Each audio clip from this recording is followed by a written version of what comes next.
Oda simplesmente mudou tudo o que a gente achava que sabia sobre Imo e os Gorosei. E talvez eles não sejam tão malignos quanto você imagina. No capítulo 1168 de One Piece, Shanks explicou em detalhes como funciona o contrato demoníaco de Imu. E a partir disso, eu reuni várias evidências que indicam que essa suposta deusa pode, na verdade, acabar ajudando Luffy e os Chapéus de Palha a derrotarem o próprio Imu. Esse contrato demoníaco é dividido em 3 estágios diferentes, e cada um deles se aprofunda mais, se torna mais poderoso, e também mais perigoso que o anterior. Inclusive, os nomes de cada nível representam o quão fundo uma pessoa pode afundar no mar. Quanto mais fundo, menos luz do sol consegue alcançar. O primeiro estágio é chamado de Pacto Raso, também conhecido como Contrato do Mar Raso. Ele é simbolizado por um círculo simples com ossos cruzados e é concedido àqueles conhecidos como as Lâminas Devotas de Deus. Basicamente, pessoas que servem diretamente a Imu, seja de forma consciente ou não. Esse primeiro estágio não parece conceder nenhum poder especial. Em vez disso, o seu verdadeiro propósito é o controle. Qualquer pessoa marcada com o Pacto Raso não pode desobedecer uma ordem direta de Imu.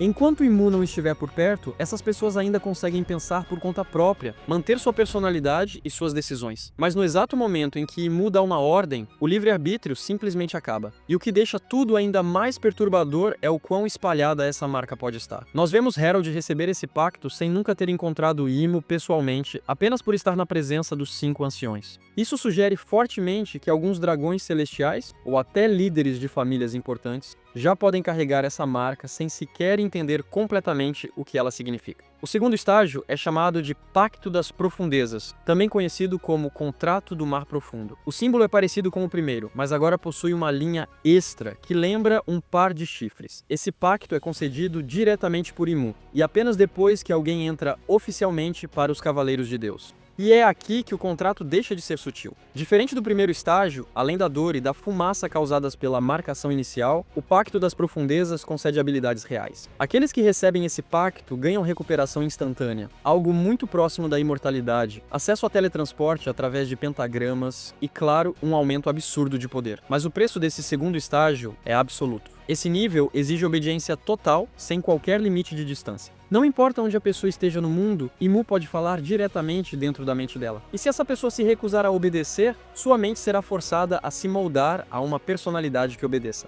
Shanks dá a entender que o primeiro Pacto Raso pode causar o mesmo efeito, mas apenas se Imu estiver por perto. Quando ele percebeu o perigo real desse contrato, Shanks fugiu o mais rápido que pôde, evitando essa evolução. E então chegamos ao estágio final, o Pacto Abissal, também chamado de Contrato do Mar Ultra Profundo. É aqui que tudo começa a ficar realmente estranho. O símbolo e o propósito completo desse pacto ainda são desconhecidos, mas segundo os próprios Gorosei, os 2 últimos estágios juntos são limitados a apenas 13 pessoas. O estágio final provavelmente é concedido apenas aos Gorosei e a pouquíssimos outros indivíduos, como Gunko, o que já mostra que esse pacto é completamente diferente dos anteriores. A minha teoria é que o Pacto Abissal está diretamente ligado ao poder da Akuma no Mi de Imu, drenando a própria essência dele para dentro do hospedeiro. Isso explicaria o fator da não envelhecimento. E sim, a gente sabe com certeza que esse efeito não existe no segundo estágio. Garling, por exemplo, envelheceu visivelmente após os eventos de God Valley, mesmo tendo o segundo pacto, já que seu corpo era imortal. Enquanto isso, Gunko e os Gorosei não envelheceram nem um pouco. E essa diferença é extremamente importante. Imortalidade não é a mesma coisa que juventude eterna.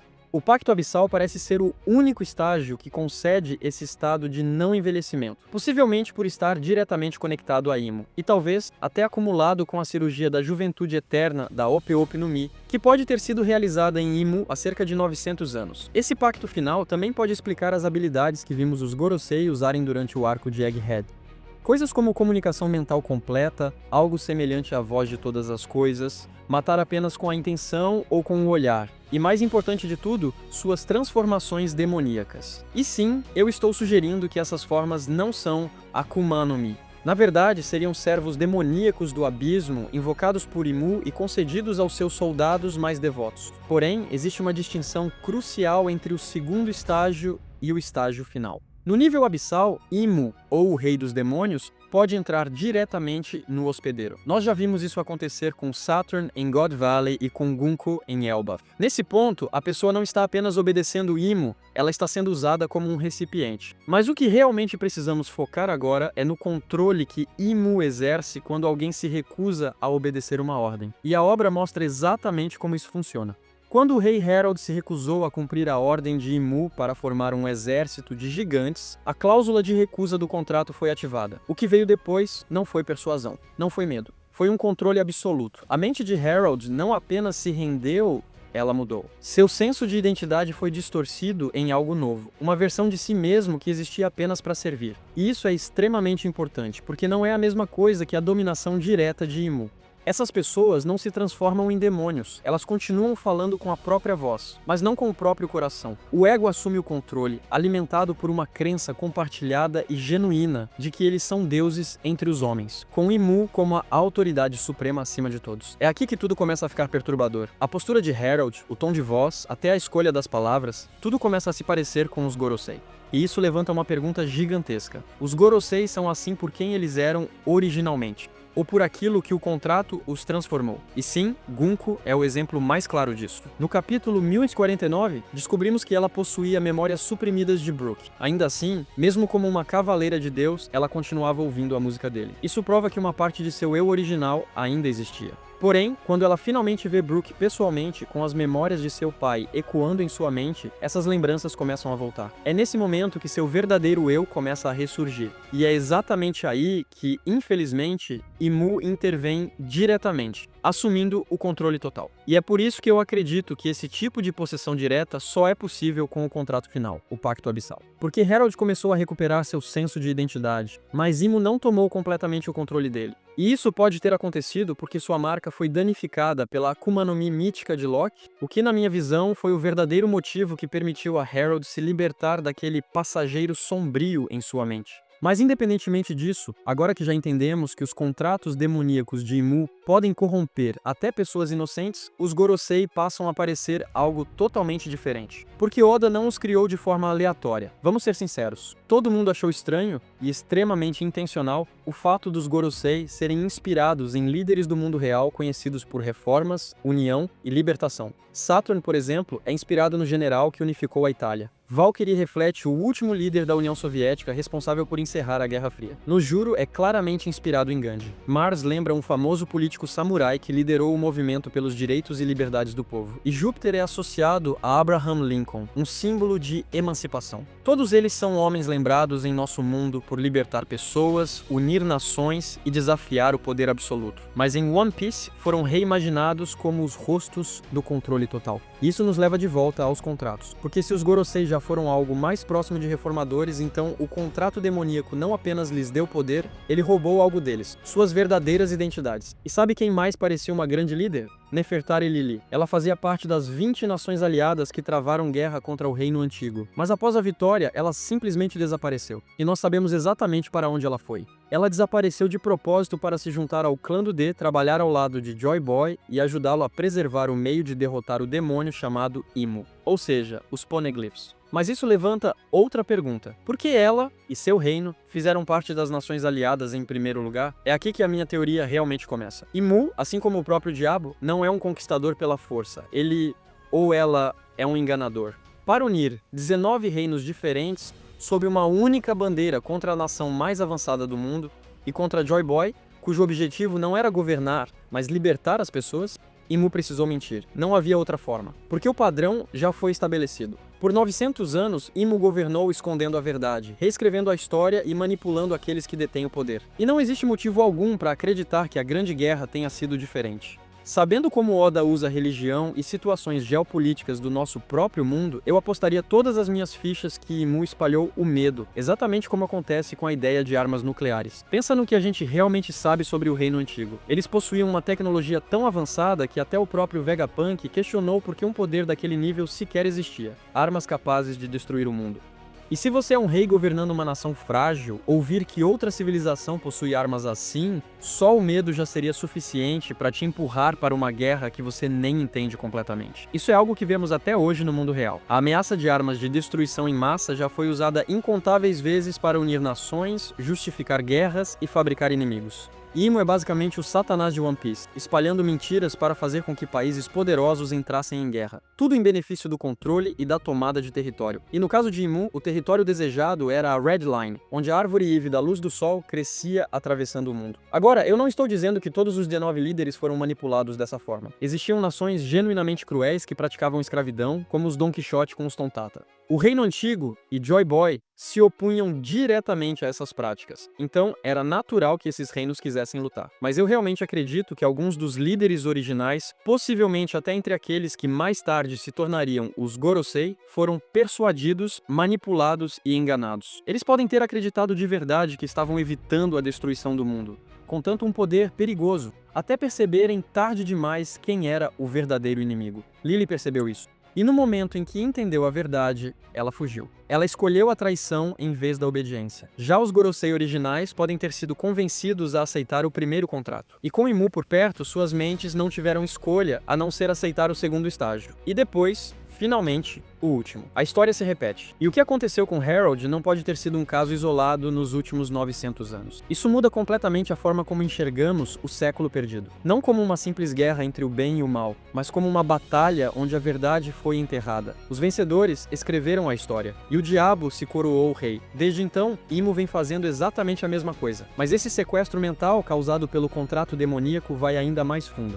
Porque assim como Nika e outros Zoans, se o rei dos demônios da Akuma no Mi de Imu possui uma personalidade própria, moldada pela vontade das pessoas do primeiro mundo, aquele mostrado no mural, então é possível que esse monstro seja o verdadeiro responsável por tudo. Vegapunk já afirmou que os desejos da humanidade criaram os poderes dos demônios. E há um tempo atrás, eu teorizei que o primeiro mundo passou por um evento catastrófico, onde a árvore Eve da luz do sol começou a absorver os desejos das pessoas ao seu redor durante esse colapso. Como resultado, as Akuma no Mi nasceram dessas vontades coletivas e desesperadas. Porém, alguns Zoans podem ser algo ainda mais específico. Reencarnações de indivíduos poderosos, pessoas com um haki tão forte que desejaram continuar existindo. O rei dos demônios, em especial, pode muito bem ter sobrevivido dessa forma. E então, durante o Segundo Mundo, cerca de 900 anos atrás, esse demônio teria encontrado Imu. O que significa que Imu talvez também seja apenas uma marionete, alguém que acidentalmente comeu a Akuma no Mi e acabou sendo dominado por ela. O demônio dentro da fruta pode estar puxando todas as cordas. O jeito como Imu fala em terceira pessoa me faz pensar que, neste ponto, seu corpo é apenas uma casca vazia. Ou pelo menos não é mais o verdadeiro manipulador. Eu acredito que Nika e o demônio são opostos absolutos. Um representa o sol e a liberdade. O outro representa o abismo e a opressão. Ambos são Zoans guiados por sua própria vontade. A razão pela qual Nika escolheu Luffy é simples. Se tivesse escolhido qualquer outra pessoa sem a mesma força de vontade, o próprio Nika acabaria oprimindo seu hospedeiro. Já o Zoan, o rei dos demônios, provavelmente não se importa com Imo. Ele o vê apenas como um peão, um meio para alcançar seu objetivo final, a opressão. E nós podemos entender ainda mais isso olhando para o possível paralelo do mundo real de Santi Mu Nerona. O nome Nerona, além de ser um jogo linguístico japonês com a palavra Deus, também é uma referência direta ao quinto imperador romano, Nero. No início de seu reinado, Nero era visto como um líder benevolente e estabilizador. Ele reduziu impostos, se opôs a execuções excessivas, apoiou as artes e ajudou cidades em tempos de crise, incluindo auxílio contra fomes em todo o império. Nero governava sob a imagem de paz e ordem. Mas tudo mudou quando ele ordenou o assassinato de sua própria mãe, uma figura política extremamente poderosa que ameaçava sua autoridade. Foi como se ele tivesse sido possuído por um demônio. E Imo, há 900 anos atrás, pode ter passado por exatamente a mesma coisa. Inicialmente, Imo talvez não fosse completamente maligno, mas por um motivo ou outro acabou trabalhando junto ao rei dos demônios que o possuía. Existem também muitos relatos sugerindo que Nero nunca foi realmente bom desde o início, já que ele foi empurrado ao poder por sua mãe, que era quem realmente tomava todas as decisões corretas. Após a morte dela, o governo de Nero passou a refletir quem ele realmente era. E o ato de Nero assassinar sua própria mãe pode ser visto como um paralelo direto com Imu destruindo o Reino Antigo. A partir desse momento, o reinado de Nero mergulhou em paranoia e tirania. Ele eliminou rivais, se divorciou, mandou executar a própria esposa e passou a se tornar obcecado por legado, imagem e controle absoluto. Nero despejou recursos absurdos na construção da Domus Aurea, um palácio tão extravagante que drenou a riqueza do império e alienou tanto o povo quanto a elite. Para financiar esse luxo, ele aumentou impostos, desvalorizou a moeda e confiscou propriedades, desestabilizando o império por dentro. E a comparação aqui é clara. A Domus Aurea é praticamente o equivalente do castelo de Pangea em Maria Joá. Mas é aqui que tudo fica ainda mais insano, porque a queda de Nero reflete quase perfeitamente o que pode ter acontecido com Imu. No ano 64 d.C., o grande incêndio de Roma devastou a cidade inteira, deixando-a em chamas. Embora a causa nunca tenha sido comprovada, Nero foi acusado, com muitos acreditando que ele permitiu a destruição para reconstruir Roma à sua própria imagem. Para se proteger, Nero transferiu a culpa para os cristãos, iniciando a primeira perseguição religiosa patrocinada pelo Estado, usando tortura brutal e execuções para silenciar qualquer oposição. E é exatamente isso que Imu fez após a guerra contra o Reino Antigo. Daí nasce o século perdido. Mas a resistência não morreu, uma rebelião se espalhou. A paranoia de Nero se aprofundou, assim como a de Imu, com o surgimento dos seguidores de Joy Boy, o clã do D. Eventualmente, líderes militares se rebelaram, e até mesmo seus próprios deuses o abandonaram. E essa parte final da vida de Nero nos leva ao motivo pelo qual eu acredito que um dos Gorosei vai trair Imu. Se todos os Gorosei, com exceção de Garland, vivem há centenas de anos, então a marca e a mudança de personalidade já deveriam estar completamente consolidadas neles. Porém, entre os Gorosei, existe um que aparenta ser mais jovem, mais silencioso e misterioso do que os outros. Saint Júpiter.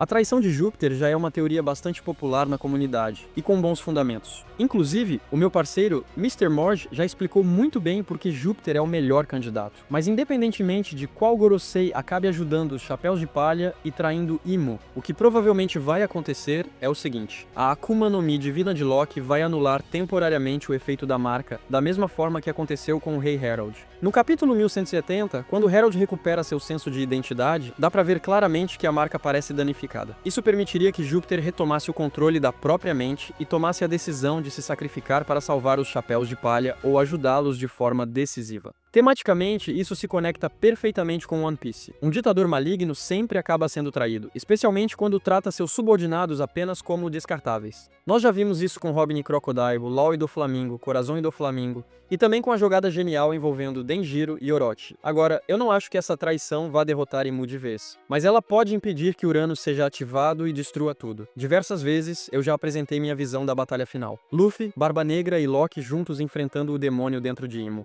A Akuma no Mi de Barba Negra seria essencial para anular temporariamente o poder do demônio ao tocar em Imu. Se Barba Negra conseguir segurar Imu por apenas alguns segundos, tecnicamente, todas as pessoas controladas por ele seriam libertadas. Aquelas que viveram muito além do tempo natural morreriam instantaneamente, exatamente como vimos acontecer com Saturn Garcia. Porém, ao perder todos os seus servos, a essência de Imu retornaria ao seu estado completo, já que não estaria mais sendo compartilhada. E é aí que Luffy teria que finalizar o demônio com as próprias mãos. Mas ei, isso é apenas uma teoria de One Piece. Se você curtiu esse vídeo, deixa o like. E para mais, assiste o próximo vídeo aqui.